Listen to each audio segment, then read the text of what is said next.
Y'all doing good? Tight end day over here. Yeah, no doubt. Yeah, how we doing? Y'all good? Pretty good. Yeah. Who we rolling with? We just Yeah. talked to Alex. What are your first impressions of him, and kind of why was he a guy that you wanted to bring to this program? Yeah, and obviously we're the veteran leadership that we were losing with Elijah Arroyo and Cam McCormick.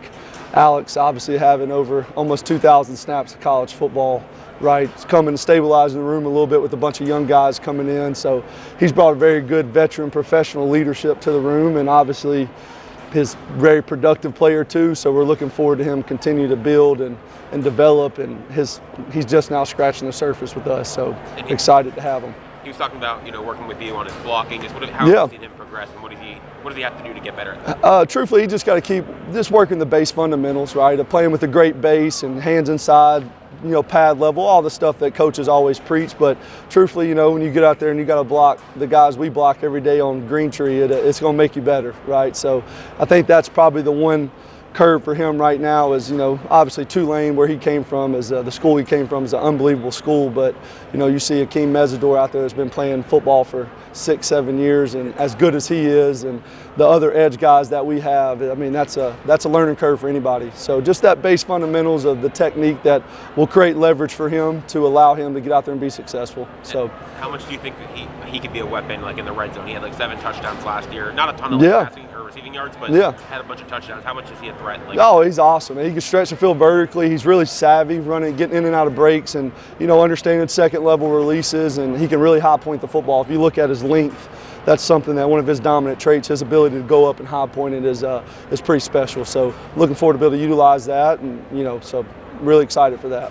So how do you see him and Lofton kind of complementing each other, and will there be room for a third guy? Oh yeah. And like I said, we played 4 guys last year. We had roughly around 1,400 snaps, and even Elijah, as a true freshman, was well into the hundreds. So again, we're as many multiple personnel groupings we get, especially as we cross the 50, and that situational football appears. We got to be ready to go 13, 14 personnel. So all those guys are going to have the ability to establish a role for themselves.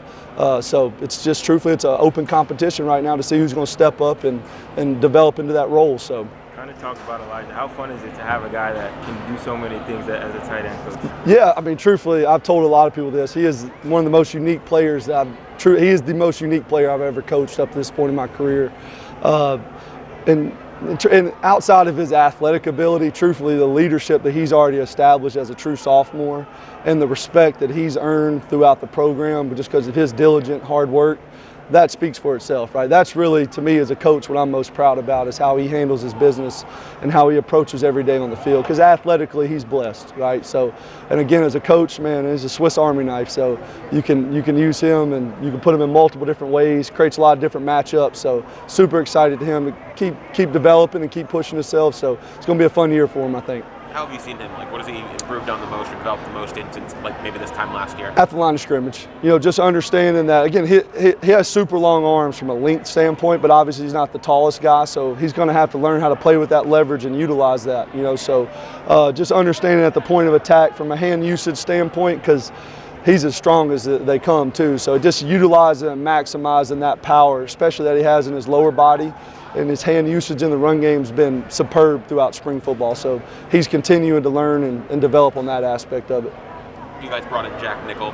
Yeah. What does he bring? What are some of his strengths? Jack's a hammer, man. He gets in there and gets after it, right? And again, he truthfully, Jack so far has been such an awesome add in the room because he's another veteran guy that comes in and brings some leadership qualities that you're looking for, because he's played a lot of snaps and been around college football for a while. But Jack gets in there and he's physical and mixes it up, and he's a guy that these younger guys can watch too, and he understands leverage and how to get his feet in the ground, and he's doing an unbelievable job for us. Really, really, really nice job.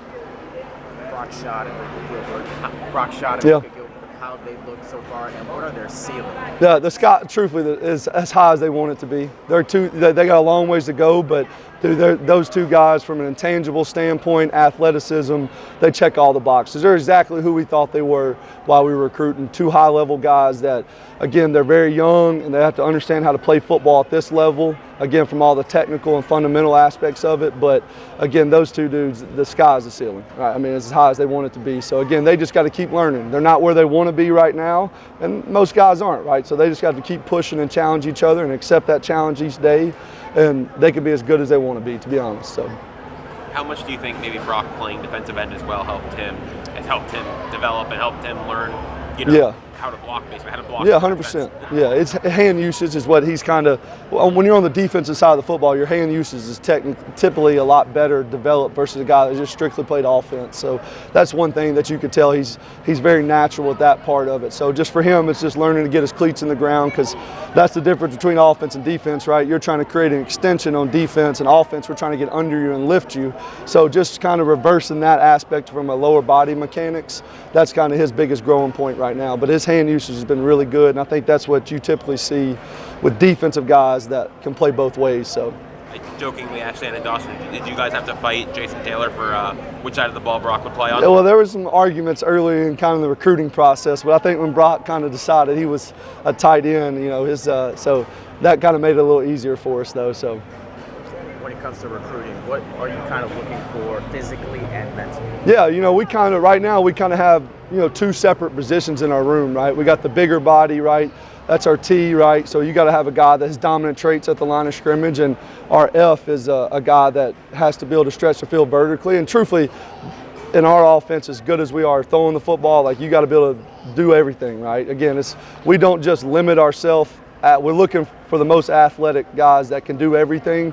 But again, from a body type standpoint is where you see that difference sometimes. Just guys that have a little more growth potential and guys that, can stretch the field. There is some differences, but we're looking for guys that can do everything, so we have no limitations. So just going back to Elijah Lofton, you touched on his matchup situations, how difficult he is for defenses. Yeah. Can you explain more about that and maybe how challenging that can be for defense and what kind of weapon it is for an offense? Yeah, I mean, it's how powerful he is. People get surprised by it, right? And has elite top end speed, right? So it's a combination of both, right? His ability to play through contact and his ability to separate. And truthfully, he's a really, really savvy football player that understands space, and that's what he can take advantage of based off. He understands what a defender's leverage is and how to expose that, right? And he can process that information really quickly, and again, combination of size and speed and strength, and having that savviness creates an issue for a lot of people. And when he gets the ball in his hand, I haven't seen a lot of him get tackled by the first guy many times. So he's a really, really ball in hand guy. He can make a lot of stuff happen. So, and again, truthfully, he's just now scratching the surface. Like, the more reps that guy gets, the better and better he'll get. And again, like I said, I couldn't be more happy and proud for him. So because he's such a unique guy, are there NFL guys or guys you're trying to have him watch or you're watching to try to emulate that? Because yeah. There's a guy that actually I grew up watching, Delaney Walker, and even Brevin Jordan, right? We made 2 cut-ups of those 2 guys, right? Obviously Brevin very similar in build, playing at the same high school, wears number 9. That's Elijah's, that's his guy, man. So truthfully, we made a huge cut-up of Brevin Jordan, and Delaney Walker's a little older, but similar body type, right, and play style. I think those are 2 guys he can emulate his game after, to be able to aspire to play at that next level. So those are the 2 guys he's really studying and focused on this offseason. Thanks, Coach. Good. Yeah, appreciate you guys.